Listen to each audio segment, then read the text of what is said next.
Chuckloaf here, 1200 Films Podcast, all horror all the time.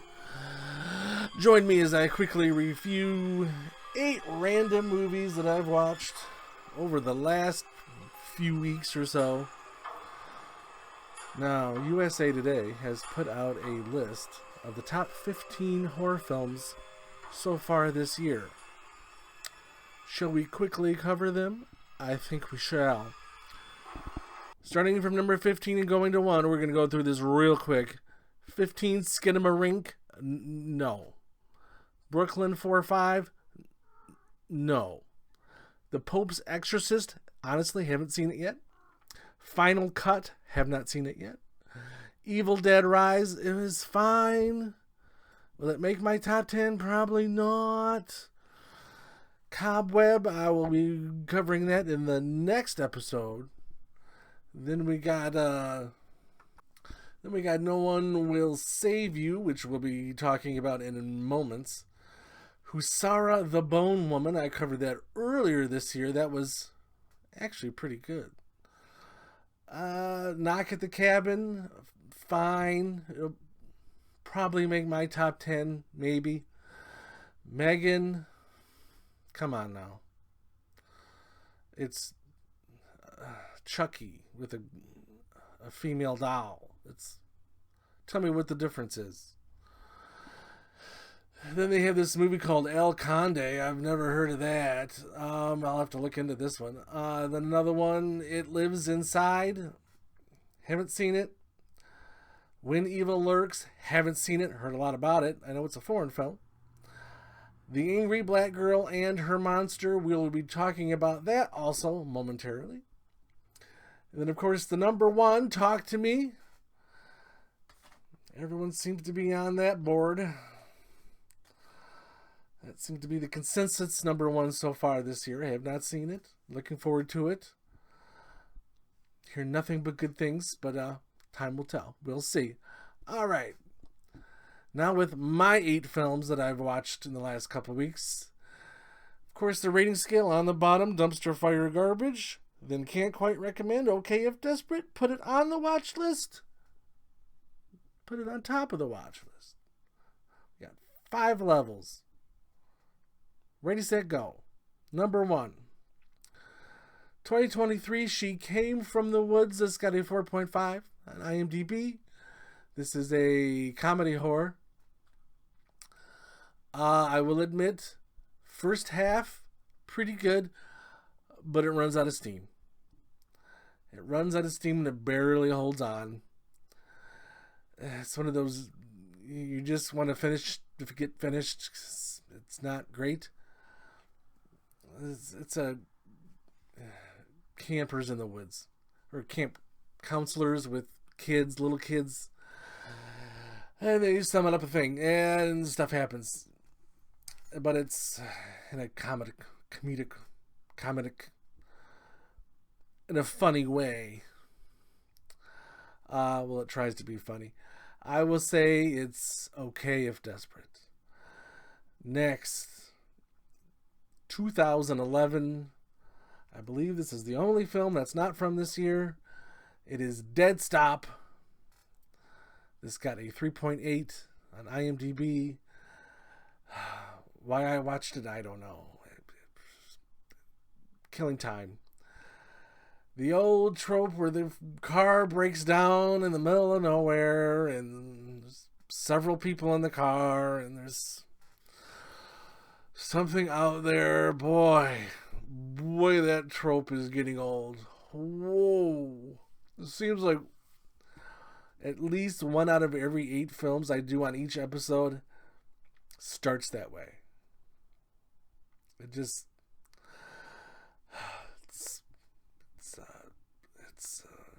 It's crazy. Yeah, they need a car battery, and there's another car, but it's a mile away, and there's this Bigfoot creature out there.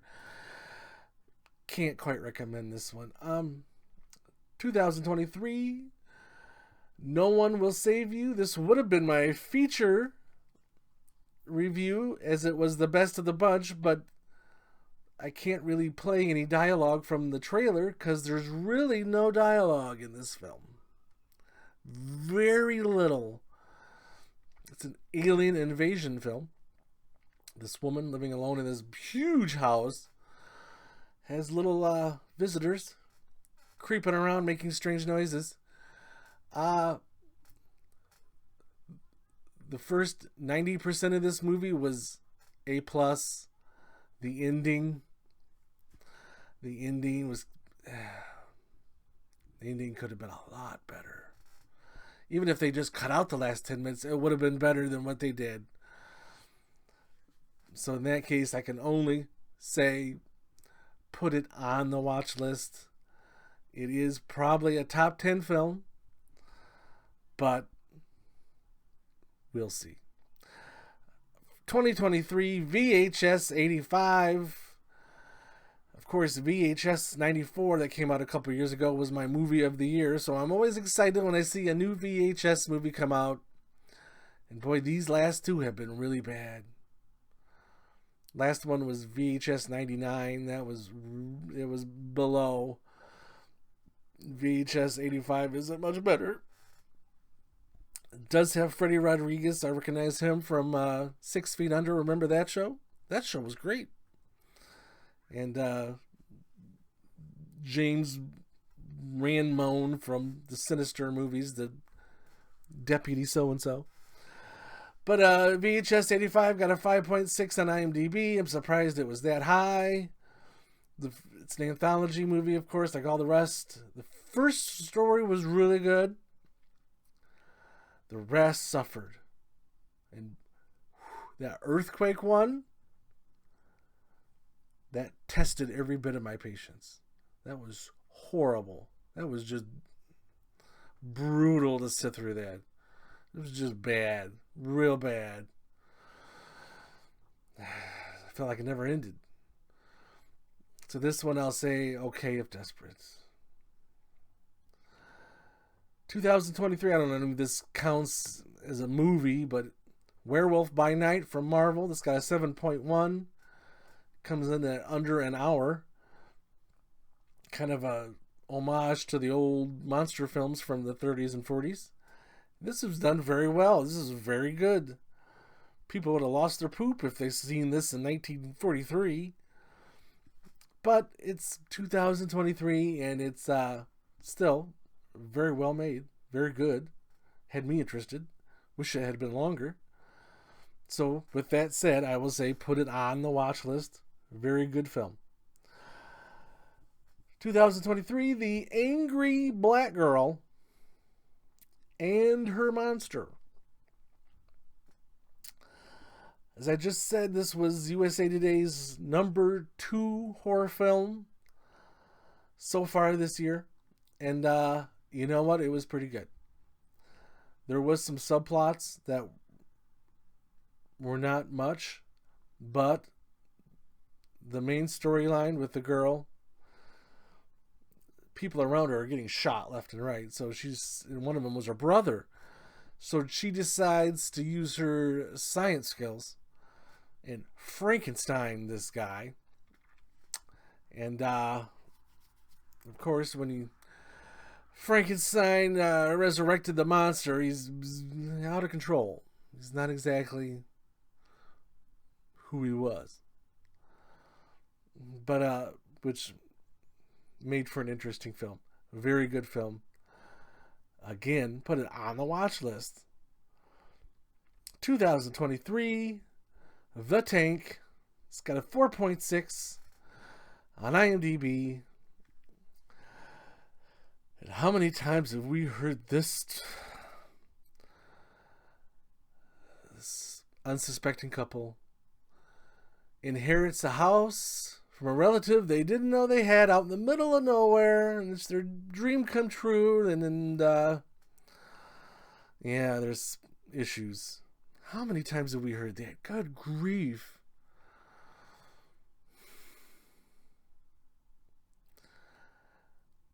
If you inherit a house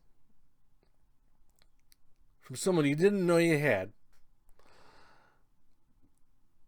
sell the thing. Just sell it. Don't go live in it. Don't try to fix it up. There's going to be problems. And that was the case in the film The Tank. This couple who was struggling. Well, they're holding on. They're running this low-end pet shop. And they hear this house by the beach with all this property, and there's this underground tank, and things have decided to live in it. This film probably would have been better off if they had never shown the monster, but that's fine. I know they probably had to at some point. Every film does, except for Blair Witch. But still, it built up fine. The creature was less than average, but overall as a film, it was okay. Okay if desperate. It's not a bad little time killer. And now for the feature review of The Boogeyman. Katie, there's something in my room. You believe me, don't you? There's no such thing as monsters. You need to grow up. I'm serious, Sawyer. I need to be alone. The Boogeyman from 2023. It's got a 5.9 on IMDb. Based on a Stephen King short story, I believe. There is nothing new about this film. It's a creepy crawly hanging out in the crawl space of your house, of your darkest nightmares, of the shadows in your room, and it just lurks and lingers and makes weird noises, and that's basically the Boogeyman here. It is very well done, and it is captivating and entertaining for the hour and a half that it lasts. But it's been done. Don't expect anything new. Don't expect anything groundbreaking or revolutionary. This wasn't really even the best film on this list. It was just because No One Will Save You didn't have words, so I couldn't play the trailer. Am I the only one that liked the 2005 Boogeyman movie with Barry Watson? It got like a 4 point something on IMDb. I looked at it a while ago, but I thought that movie was good. This movie is a little better. But like I said, it's been done. But if you don't watch a lot of horror movies, this will be right up your alley. Still, I can't quite put it on top of the watch list. You can put it on your watch list. And that's all I got to say about that. As Forrest Gump once said. On the next one, finally going to cover Bones and All. This came out last year. And I've been looking high and low for it, trying not to have to pay $7 to $12 to watch it. And I finally found it. So I'll be watching that. The Passenger. This is from director Carter Smith, who did The Ruins and Jamie Marks is Dead. If you've been following this podcast long enough, you'll know I love Jamie Marks is Dead. So underrated. So I'm generally excited to see what comes from Carter Smith. His last movie was not good.